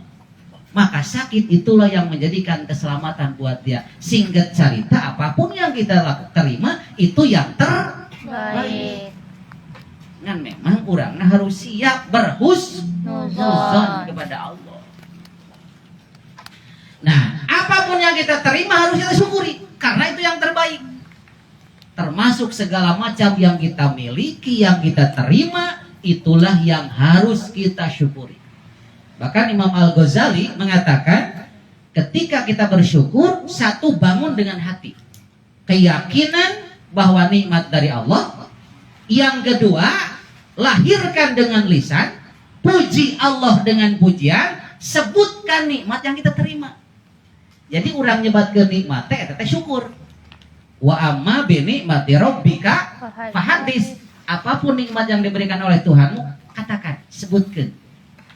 Dalam hadis dikatakan at-tahaddus bi nikmatillahi syukrun wa tarkuha kufrun. Menyebutkan nikmat itu adalah syukur dan menyembunyikan justru menjadi kufur. Cing, hari orang masuk dibaliknya. Lamun keur bangkrut apal sararea. Lamun keur sukses nyumput asian di injeman. Islam mendidik kalau punya nikmat katakan, itu tanda syukur. Kalau bisa mah orang itu tahu manisnya, bukan dibere lieur pahit urang. Aita mau bangkrut sararea milu lieur. Aita mau sukses nyempot mung di nyaman. Islam mendidik wa amma bi nikmati rabbika fahadis. Maka langkah bersyukur setelah diyakini hati, sebutkan nikmat itu sebagai tanda syukur. Fahadis. Bisa saja mengatakan bukan dengan kata-kata, tapi dengan perbuatan. Contoh, kita pulang dagang, saangkot jeung babaturan. Ai urang payu, babaturan teu laku. Ngeluh tadi juru. Ai urang baca alhamdulillah dia payu 10. Itu ngeluh. Cing. Malah nambah madarat atau malah bunga kan teu payu. Madarat. Urang payu bunga pan kudu bejakeun cenah lo boga nikmat teh. Urang nyebutkeun payu-payu itu ngeluh. Nah, itu Pak hadis tong ku kata-kata eta mah. Turun tina angkot bayar ongkosna. Rek naik ojek ongkosan ojekna bere keresek bala-bala keur budakna. Itu Pak hadis. Kartos. Jadi Pak hadis bukan hanya dengan kata-kata, bisa dengan perbuatan. Gak usah diumumkan kita boga milik, bikeun we amplop.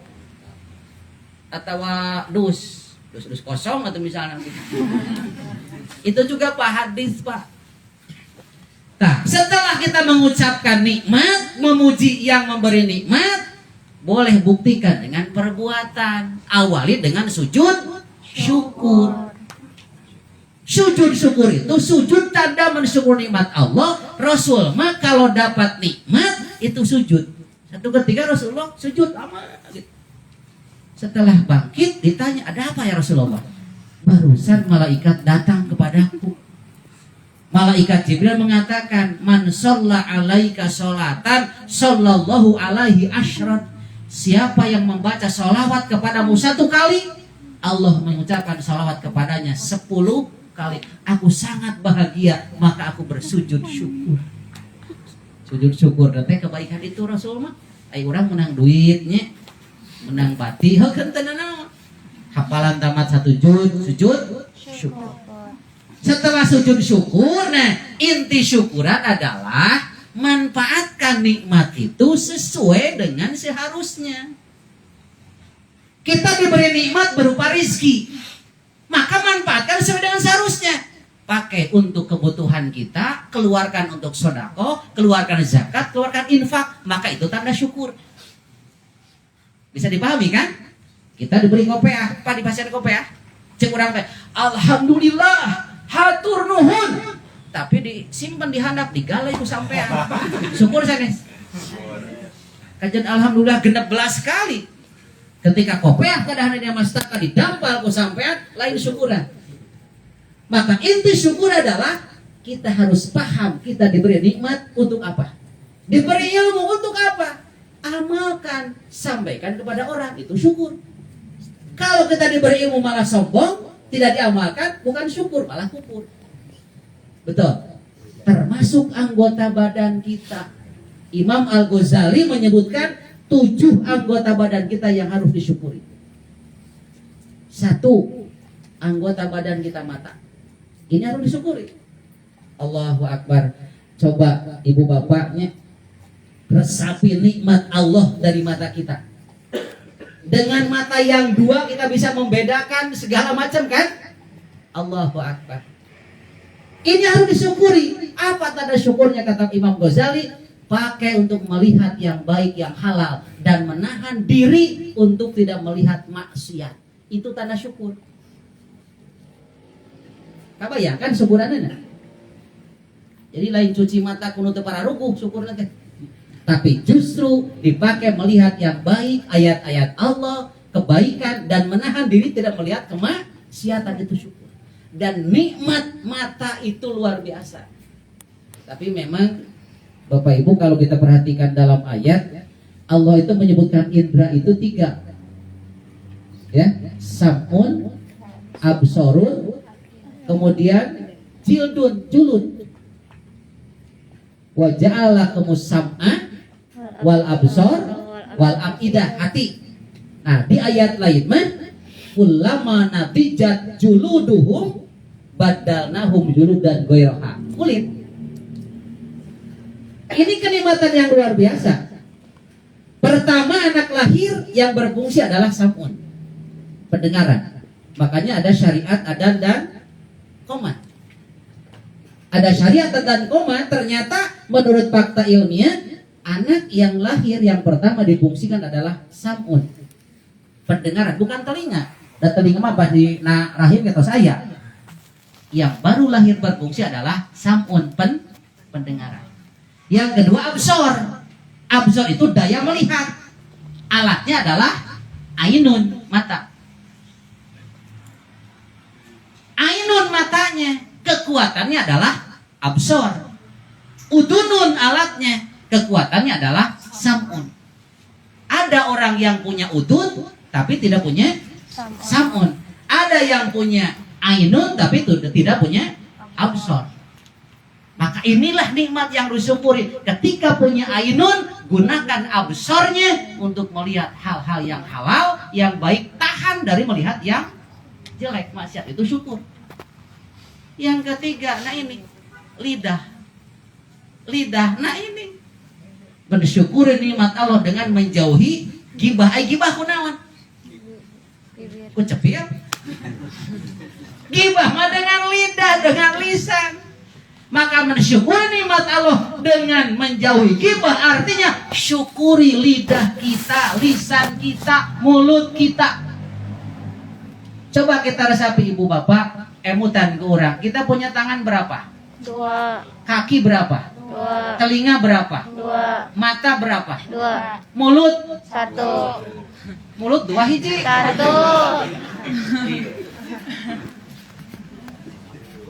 Apa itu artinya? Tangan 2, kaki 2, mata 2, telinga 2 ya. Tapi mulut 1. apa artinya?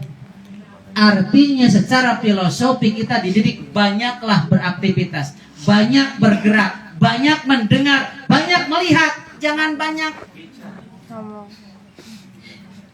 urang malah loba. Nah iya dikapayunkeun, dia kapengker. Menjas dulu, menyalahkan, baru mendengar. Oh subantarin gitu atuh. Itu gerak. Betul. Ini didikan Allah. Kenapa mulut satu aja? Coba banyak mendengar dulu, banyak melihat dulu, baru memutuskan, menjas, baru itu gunakan ke belakang, mulut ke belakang, telinga dan mata ke depan. Lamun ieu dikapayunkeun budak jadi korban. Budak tetep PR, da maneh mah bodoh. Peda matematik can dikerjakan. Coba tanya dulu, kunaon ari teteh PR teu dikerjakan. Mama atuh dapat lot na ical. Naon masalahna? Patlot. Patlot langit. Tapi kulantaran mulut ke depan, telinga ke belakang, budak jadi korban, bodoh seumur-umur. Dari doakeun bodoh. Allahu Akbar. Ini luar biasa.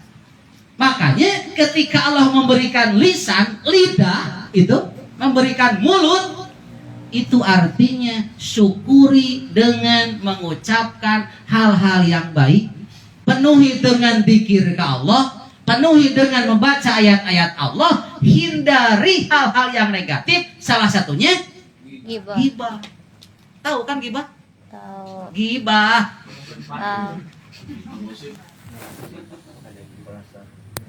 Rasulullah pernah mengatakan kepada sahabat dalam hadis Abu Hurairah, kata Rasulullah, "Atadruna mal ghibah?" Tahukah kalian apa itu ghibah? Kata para sahabat, Allah wa Rasul a'lam. Hanya Allah dan Rasul yang lebih tahu. Kata Rasulullah, "Bikruka akhaka bima yakrahu." Catat. Ghibah itu adalah menyebutkan saudaramu apa yang ia tidak suka. Kabayang tuh?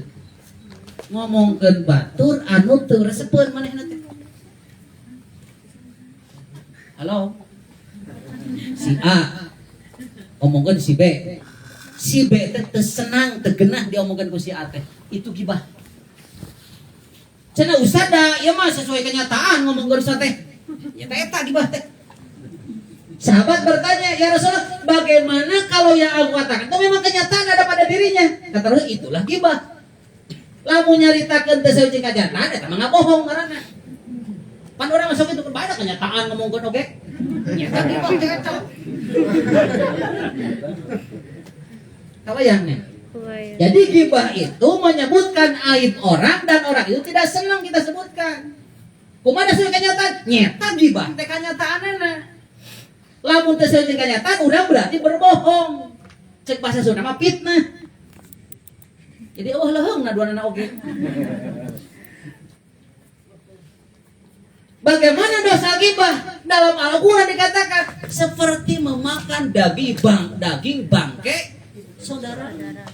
Ayuhibbu ahadukum ayyakula lahma akhi maitan? Apakah dia senang memakan daging saudara yang sudah mati? Nauzubillah min. Pakarihtumu pasti akan jijik. Maka bayangkan lamun urang gibah ka batur teh sama dengan menggerogoti daging bangke orang yang kita katakan. Nauzubillah min dzalik. Begitu jijiknya orang melakukan gibah. Asa entengnya, asa teu pira eta gibah, tapi subhanallah. Nauzubillah min dzalik. Siti Aisyah ini pernah berkata kepada Rasulullah, nya panginten Siti Aisyah juga nya kadang-kadang makin hilap. Nyarioskeun tentang Sophia. Sophia teh saha? Masih kena bojo Rasulullah. Eta teh nyebatkeun Sophia teh cenah anu nyebatkeun Sophia teh cenah geuning penek. Beureun heunya da beureun kadang-kadang Aisyah oge. Ai peh teh saur ka Rasulullah teh, "Aisyah, anjeun geus nyaritakeun caritaan lamun diaclongkeun ka laut cukup akan merubah warna laut." Gibah satu kali bisa merubah air warna air laut. Begitu dahsyatnya dosa gibah. Upami kudu milih malah mending keneh digibah daripada ngagibah. Tapi entong ketang daangan nyeri hate. Ngan kalau harus milih lah gitu, mending digibah daripada gibah kepada. Iya betul. Jadi ketika kita gibah kepada orang, itu artinya kebaikan kita ditransfer kepada orang itu. Dan dosa kita terima dari orang itu. Sanupoli. Siapa yang beruntung? Yang gibah atau yang digibah? Yang digibah. Yang digibah. Tanpa disadari berkurang dosa, bertambah kebaikan. Tapi yang gibah, nya stres. Sok udah ngomongkan batur teh capek atuh. Komo ditambah diulik mah. Amal hade dibikin ka batur nu digibah kurang. Amal goreng diterima kurang. Rugi nage sabaraha kali. Maka ini pentingnya orang menghindari gibah walaupun hanya sederhana. Inilah pentingnya orang bersyukur, menahan lidah untuk tidak gibah dengan orang lain. Subhanallahnya, asa tepira ada teneng, asa tepira, tapi subhanallah, ini dosa gibah bisa menjadikan orang muplis, naon? Bangkrut karena kebaikannya hilang, ditarik oleh orang yang gibah. Maka kiparat orang yang gibah harus beristighfar untuk orang yang digibahnya. Sok dek pulih kumaha, nya transfer kebaikan, nya didoakeun, diistighfaran kuno eta teh kuno gibahna teh pulih 2 ku 3. Sal kuat teh urang nyeri hatena. Tapi inilah dalam Islam. Makanya bersyukur nikmat Allah dengan menjauhi gibah itu mensyukuri nikmat lidah. Bahkan Masya Allah nanti akan ada dalam satu riwayat, nanti di akhirat lidah akan protes kepada Allah. Ya Allah, kenapa engkau siksa aku dengan siksa yang tidak pernah ditimpakan kepada anggota badan yang lain? Kata Allah, wajar, karena gara-gara kamu, gara-gara engkau, orang yang sedang rukun rumah tangga bisa pecah. Karena engkau orang yang bersalah tapi bisa bebas, tapi orang yang benar bisa dipenjara. Karena engkau masyarakat jadi kacau balau. Karena apa? Lidah. Itu lidah yang akan diberikan siksa dengan siksa yang tidak pernah diberikan kepada anggota badan yang lain. Karena inilah yang menjadikan orang sakit, orang sukses, orang gagal pun karena lidah. Maka salamatul insan fi hifdzil. Disinilah bersyukur dengan menjauhi gibah. Kemudian apalagi tangan. Ini tangan perlu disyukuri dengan apa? Dengan melakukan kebaikan. Kaki dengan melangkah ke arah kebaikan. Termasuk hati, termasuk orang, segala macam yang ada pada diri kita itu harus disyukuri dengan dimanfaatkan sesuai dengan seharusnya atas petunjuk Allah yang berikan. Maka baru dikatakan betul-betul bersyukur. Maka intinya bersyukur itu adalah gunakan segala nikmat dari Allah untuk melaksanakan perintahnya dan menjauhi larangannya. Secara globalnya bersyukur itu mana? Maka kita dengan menuntut ilmu itu bersyukur. Kita sholat itu bersyukur. Kita bersedekah itu pun bersyukur. Maka bersyukur dalam arti secara global adalah lakukan perintah Allah, jauhan larangan Allah, itulah bersyukur. Itulah barangkali kalau kita bicara bersyukur dikaitkan dengan gibah, ternyata kita bersyukur kepada Allah. Jaga lidah, jaga lisan, jangan sampai terjebak untuk membicarakan kejelekan orang lain. Mudah-mudahan Allah memberikan kepada kita hidayah, inayah, termasuk kekuatan untuk menjaga diri, menjaga lisan dari penyakit yang namanya gibah. Kalau sudah gibah kita bakal namimah, hasud, segala macam nyambung. Geus gibah mah sabab tina gibah awana bakal lari kepada suudon, kemudian kepada tahasud, kemudian kepada yang lain-lainnya. Naudzubillah. Itulah barangkali untuk sementara, mudah-mudahan sedikit banyak bisa berikan manfaat, menjadi ilmu yang bisa kita jadikan pegangan, sekaligus untuk pedoman kita dalam melakukan kebaikan-kebaikan sebagai bukti kita bersyukur kepada Allah Subhanahu wa taala. Sekian, terima kasih atas segala perhatian. Mohon maaf atas segala kekurangan. Hadani Allah wa iyyakum ajmain. Subhanakallahumma bihamdik. Asyhadu an la ilaha illa anta astaghfiruka wa atubu ilaik. Billahi bisabil haq. Assalamualaikum warahmatullahi wabarakatuh. Ada tanya jawab enggak? Ada. Ada. Ya, barangkali kalau ada pertanyaan sebelum ditutup. 10 menit lagi. Tidak ada. Ya, tong maksakeun teh ya. Ini itu damang ngemutan pertanyaan. Mohon, atur nuhun, pamit pertaruh sama. Sekian, terima kasih. Ada? Ada. Ada ya?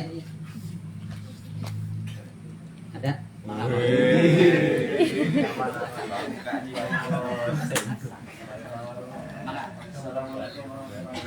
Waalaikumsalam. Hmm.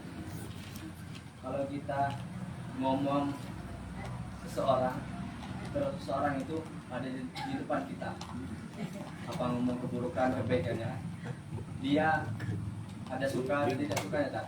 Apa itu termasuk gibah atau tidak? Dan gimana cara kita menghapus dosa gibah selain kita mengistighfarkan yang kita gibah itu? Ya. Terima kasih. Gibah itu membicarakan saudara kita dengan apa yang ia tidak suka.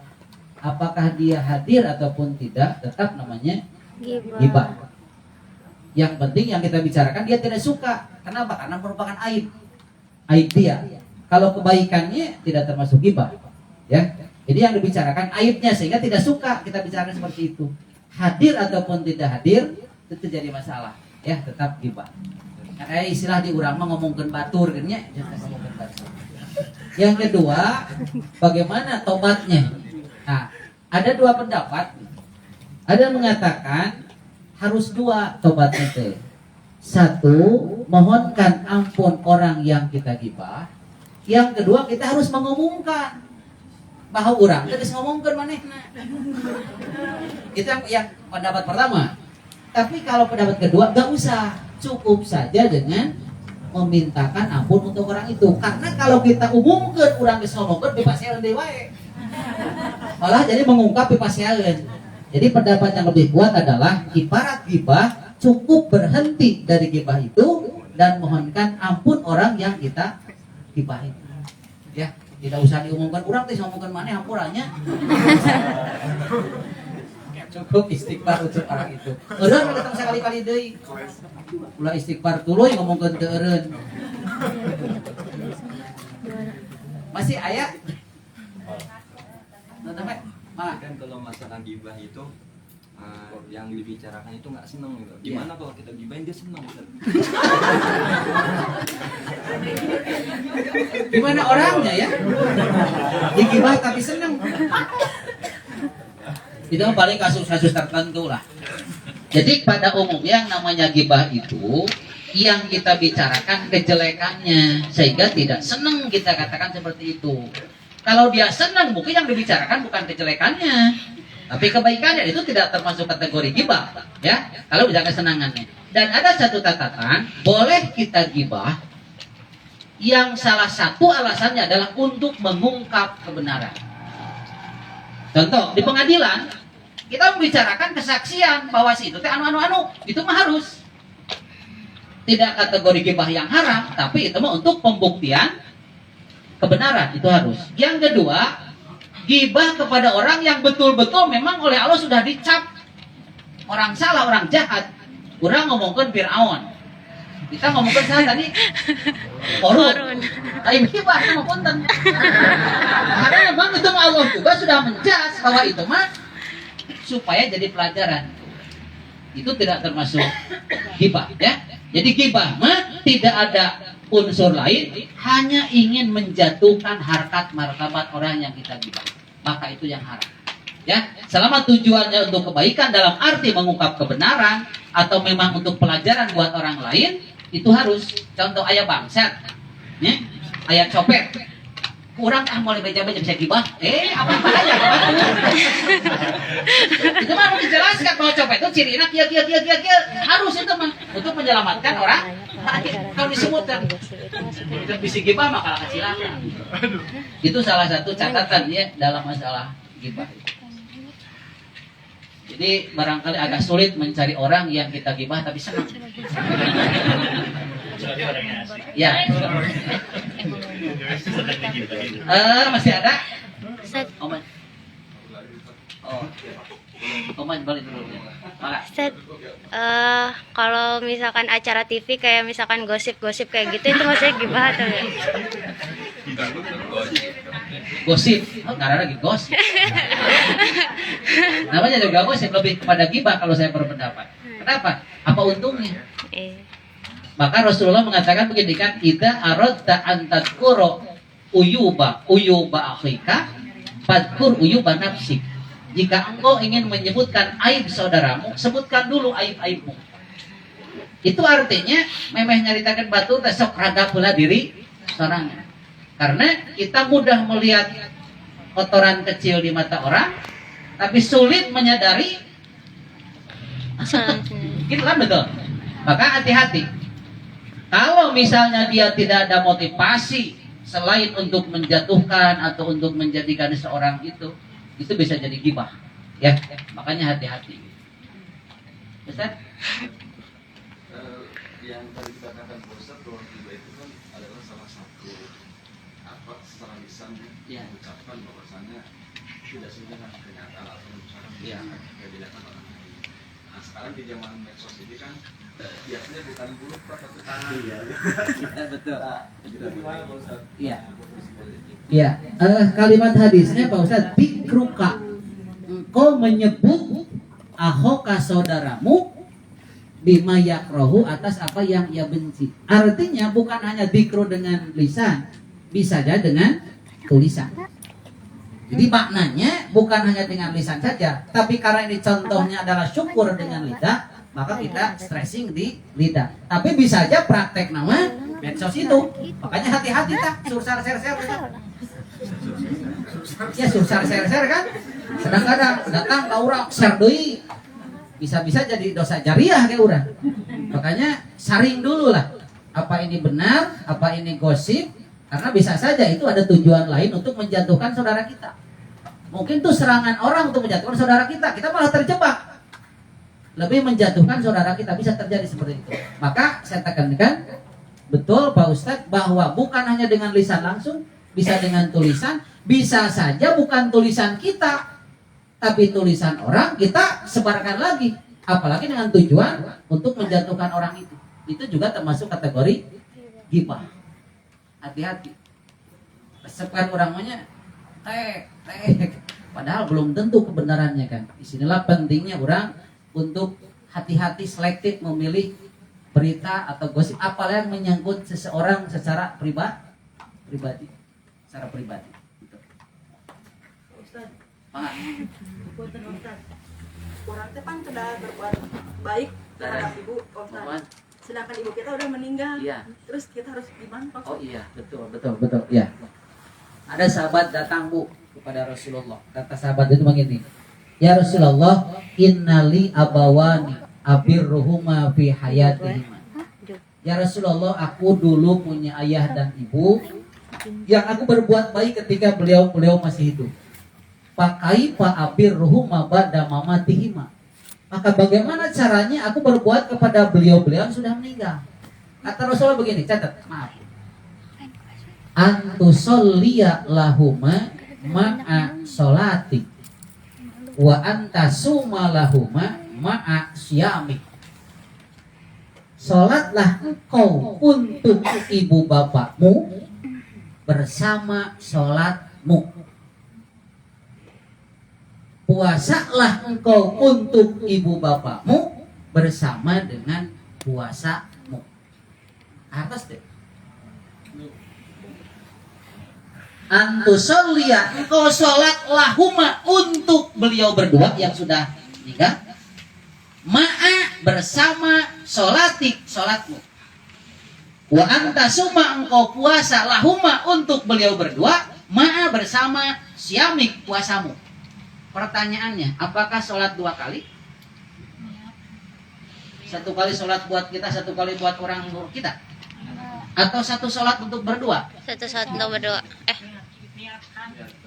Niat. Halo?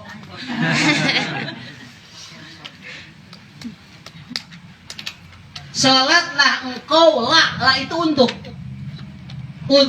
keduanya. Ma'a bersama. Bersama bisa-bisa Barengan. bareng. Berarti 1 sholat ya untuk kita dan untuk orang tua kita. Apa perlu niatan? Gak usah. Niat merek sholat lohor we. Niat merek sholat lohor we. Tapi secara otomatis apa yang kita lakukan akan mengalir pahalanya untuk orang tua kita. Bisa dipahami? Pak Ustadz, kan ada ayat wa an laisa lil insani illa ma sa'a. Seseorang tidak akan mendapatkan kecuali hasil usahanya betul. Tapi kata Rasulullah, waladul insan min sa'yi. Anak seseorang itu termasuk sa'a orang tuanya. Berarti kesolehan kita itu hasil karya orang tua kita. Maka kesolehan ini kita dapat untuk kita dan mengalir pahalanya untuk orang tua kita. Maka lamun urangnya ka Ibu Rama nugas teh sing soleh we urang. Setiap lantunan baca Quran 1 huruf 10 kebaikan untuk kita, 10 kebaikan untuk orang tua kita tanpa mesti dihadiahkan. Karena secara otomatis bahwa kita soleh hasil karya orang tua kita. Harta sih Bu. Jadi tinggal soleh lah. Lumawi dina hadis nage waladin solihin yad'ulah ngadua heula soleh heula. Waladin solihin yad'ulah budak soleh ngaduakeun soleh heula ngadua heula. Soleh heula karena yang soleh pasti ngedoa tapi nu ngadua belum tentu soleh. dah sigana garong ge ningali indung maot mangga doa. Tapi dicapah moal. Maka soleh heula ketika soleh mah pasti bakal ngadoakeun. Maka ikhtiar kita sina soleh heula. Otomatis ka solehna bakal ngalir. Ngalir ka urang sebagai orang tua. Kalau kita punya anak 5 we lah, soleh 5 anakna. Setiap hari dia wudu, setiap hari dia salat. Allahu Akbar. Setiap hari ngalir kebaikan kepada kita. Bahkan dalam hadis yang lain dikatakan inna ma a'malukum tu'radu ala asyairikum wa aqoribikum minal amwat.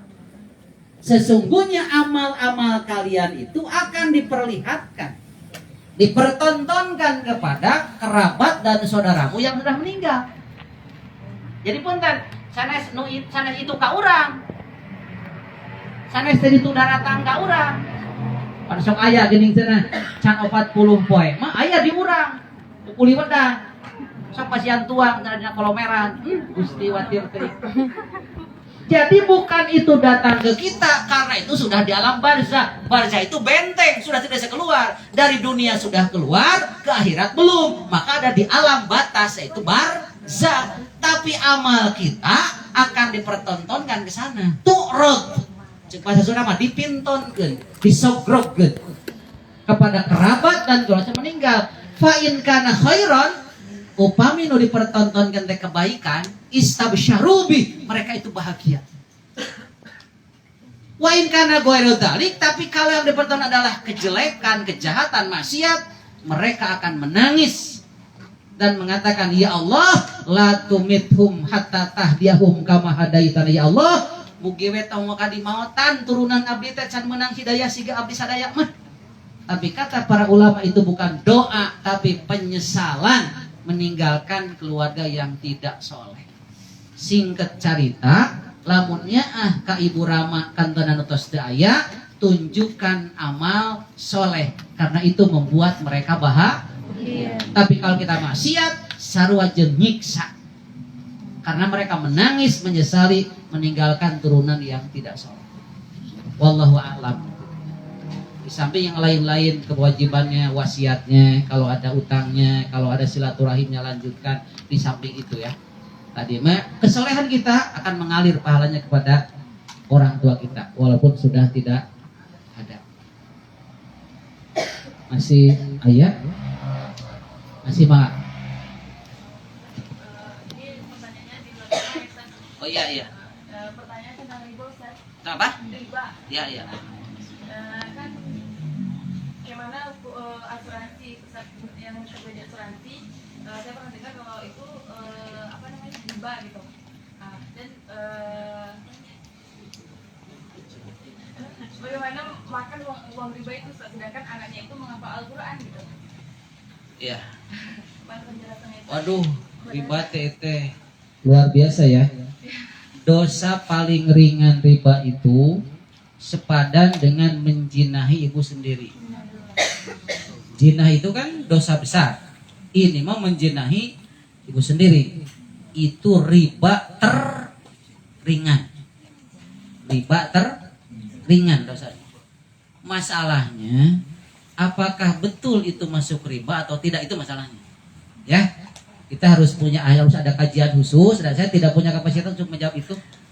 Nanti takut salah seperti apa asuransi terbentuknya. Sehingga nanti kalau salah menentukan bisa riba kabeh gitu kan ya. Yang jelas kalau dosa memakan riba itu sama dosa paling rendah itu seperti itu. Karena saking besarnya dosa riba. Pertanyaannya, bagaimana dia punya anak yang hafal Quran atau yang belajar Al-Quran? Bukan berhenti belajarnya, tapi berhenti makan ribanya. Kartos deh. Si eta mah cenah salat tapi maksiat aja. Entau mah salatnya kesakalian. Lain eureut salatna. Maksiat yang dihentikan. Jadi kalaupun misalnya terjadi kasus seperti itu, kita terus berdoa. Mudah-mudahan Allah segera memberikan kesadaran dan memberikan solusi. Jangan merasa kita percuma untuk baca Quran, menghafal Quran kalau misalnya ada anak dari ayah yang seperti itu.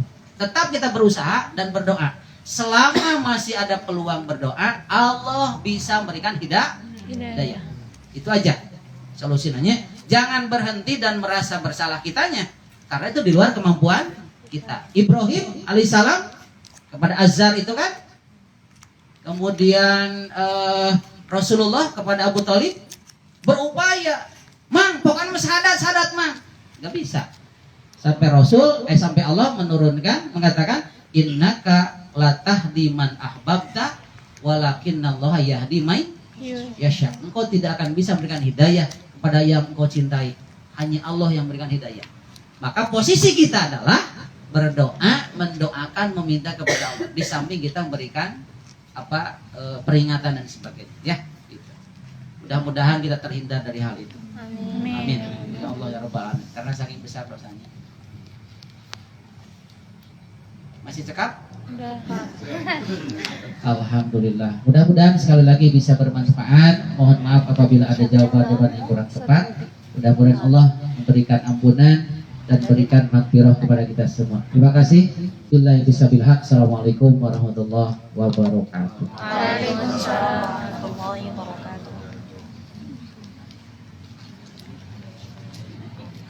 Alhamdulillahirrabbilalamin. Terima kasih kepada Al-Ustadz Haji Agus Sukmana MAG yang telah memaparkan tausiahnya. Semoga dengan tausiah tadi dapat membersihkan hati kita dan memotivasi kita untuk memperbaiki diri. Amin. Untuk acara selanjutnya yaitu doa yang insya Allah akan dibawakan oleh Al-Ustadz Budi. Kepadanya waktu dan tempat kami persilakan.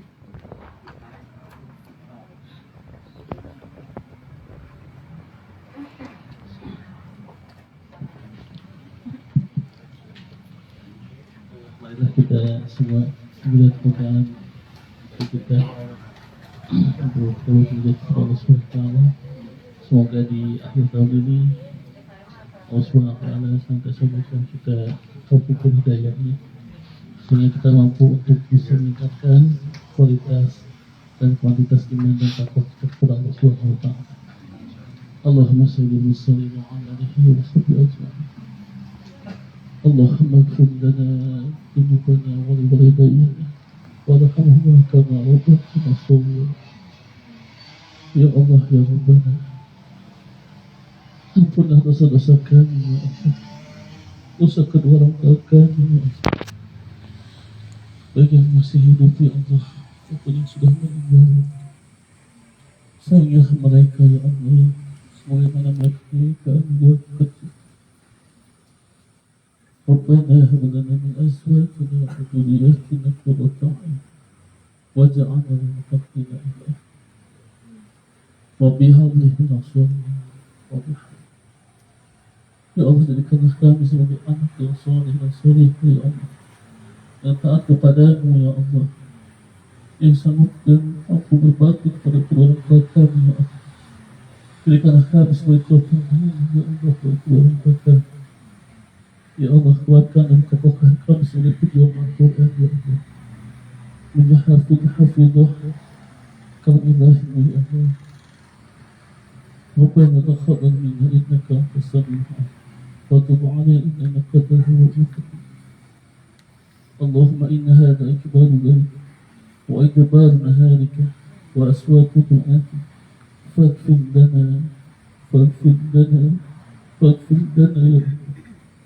اللهم إنك تعلم أن هذه القلوب قد استمعت على محبتك والتقت على طاعتك وتوحدت على دعاتك وتوحدت على نصرة شريعتك فوثق لهم رابطتها وعدهم لها واهدها سبلها واملها بنورك الذي لا يخفو وصل صدورها بخير إيمان بك وجمرك وقل عليه وأحيها ربنا لا تزغ قلوبنا بعد إذ هديتنا وهب لنا من لدنك رحمة إنك أنت الوهاب ربنا آتنا في الدنيا حسنة وفي الآخرة حسنة وقنا عذاب سبحان ربك رب العزة عما يصفون وسلام على المرسلين والحمد لله رب العالمين.